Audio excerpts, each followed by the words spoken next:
আমরা অনেকেই স্কেটিং শিখতে চাই, কিন্তু সবাই ভাবে স্কেটিং শেখা মানেই পড়ে যাওয়া, আঘাত পাওয়া আর হাল ছেড়ে দেওয়া। কিন্তু ব্যাপারটা একদমই এরকম না। চলো আজকের ভিডিওতে তোমাদেরকে স্কেটিং এ উঠে দাঁড়ানো থেকে শুরু করে চালানো পর্যন্ত একদম সহজে শিখিয়ে দেবো। এমনকি ব্রেক মেরে কিভাবে থামবে সেটাও তোমাদেরকে দেখিয়ে দেবো। আজকের ভিডিওটা একদমই নতুনদের জন্য হতে যাচ্ছে, তাই তুমি যদি স্কেটিং শিখতে চাও পুরো ভিডিওটা দেখো।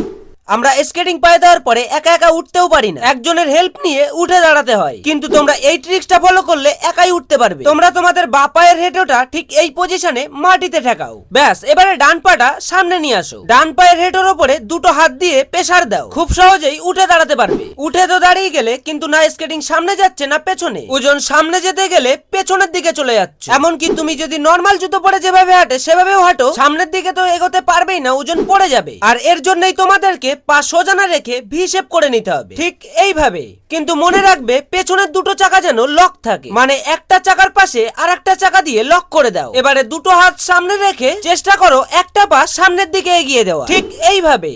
একটা পা সামনে এগিয়ে দেওয়ার পরে তোমরা চেষ্টা করো আরো একটা পা দিয়ে লক করে দেওয়া, আর এইভাবেই লক করতে করতেই সামনের দিকে এগো। আর আমি এখানে লক বলতে বোঝাতে চাইছি, যখনই একটা পা সামনে এগোবে তখন আরেকটা পায়ের পেছনের চাকায় ঠিক এইভাবে লক করো। আর এই লক করে দিলেই তোমরা তোমাদের ব্যালেন্সে থাকতে পারবে, স্কেটিং এদিক ওদিকে যেতে পারবে না। যতক্ষণ না তোমাদের ব্যালেন্স ঠিক হচ্ছে, ঠিক ততক্ষণ এইভাবে লক করে করে হাঁটার চেষ্টা করো। ব্যাস, এইভাবে প্র্যাকটিস করতে থাকলেই তোমরা বুঝে যাবে কিভাবে পা চালালে তোমরা সামনের দিকে এগোবে। এবারে তোমরা লক না করেই ঠিক এইভাবে প্র্যাকটিস করতে থাকো। চলো, তোমরা স্কেটিং চালানো তো শিখে গেলে, এবারে শিখতে হবে তোমাদেরকে স্কেটিং এর সাথে হাতের মুভমেন্ট। আর এই হাতের মুভমেন্টই তোমাদের স্পিডে চালানোর সময় সাহায্য করবে। ডান পা আগে রাখলে বাঁ হাত চলে যাবে, বাঁ পা সামনে আসলে ডান হাত সামনে আসবে। আর ঠিক এইভাবেই আস্তে আস্তে প্র্যাকটিস করতে থাকো। তোমরা এইভাবে যত বেশি প্র্যাকটিস করবে তত বেশি তোমাদের ব্যালেন্স ঠিক হবে। এইভাবেই প্র্যাকটিস করতে করতে দেখবে আস্তে আস্তে তোমাদের ব্যালেন্স অনেক ভালো হয়ে যাচ্ছে। তারপর এইভাবে পা তুলে তুলে স্কেটিং করার চেষ্টা করো। 2-3 দিন এইভাবে প্র্যাকটিস করলেই দেখবে পুরো ইজি ভাবে তোমরা স্কেটিং করতে পারছো। স্কেটিং চালানো তো তোমরা শিখে গেলে, কিন্তু এবারে স্কেটিং করতে গিয়ে বেশি স্পিড তুলে ফেললে তোমরা ব্যালেন্সে কিভাবে থাকবে। দেখো, যখনই তোমাদের বেশি স্পিড উঠে যাবে, দুটো হাত সামনে রেখে দিয়ে একটা পা পেছনে আর একটা পা সামনে করে দাও। আর এটাকে বলে সিজার পজিশন। তোমাদের যতই স্পিড উঠে যাক না কেন,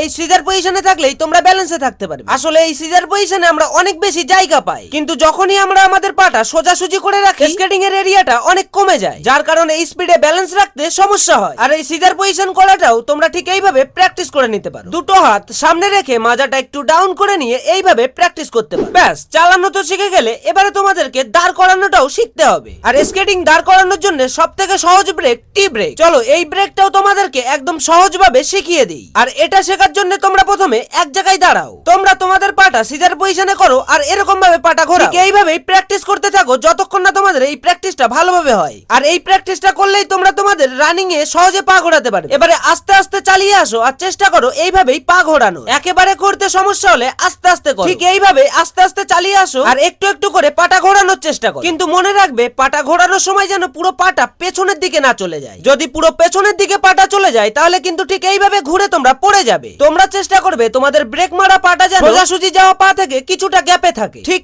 এইভাবে। এতে তোমাদের ব্যালেন্স ঠিক থাকবে, তোমরা পেছনের দিকে ঘুরে পড়ে যাবে না। তোমরা খুব সহজেই ব্রেক মেরে দাঁড়িয়ে যেতে পারবে। তবে হ্যাঁ, ব্রেক মারার সময় পেছনে থাকা পাটা দিয়ে চেপে প্রেসার দিও, যাতে তোমাদের ব্রেকটা ভালোভাবে লাগে। ভিডিওটা কেমন লাগলো অবশ্যই কমেন্টে জানিও। চ্যানেলে নতুন হয়ে থাকলে সাবস্ক্রাইব করে নিও। আর হ্যাঁ, লাইক করতে ভুলো না কিন্তু।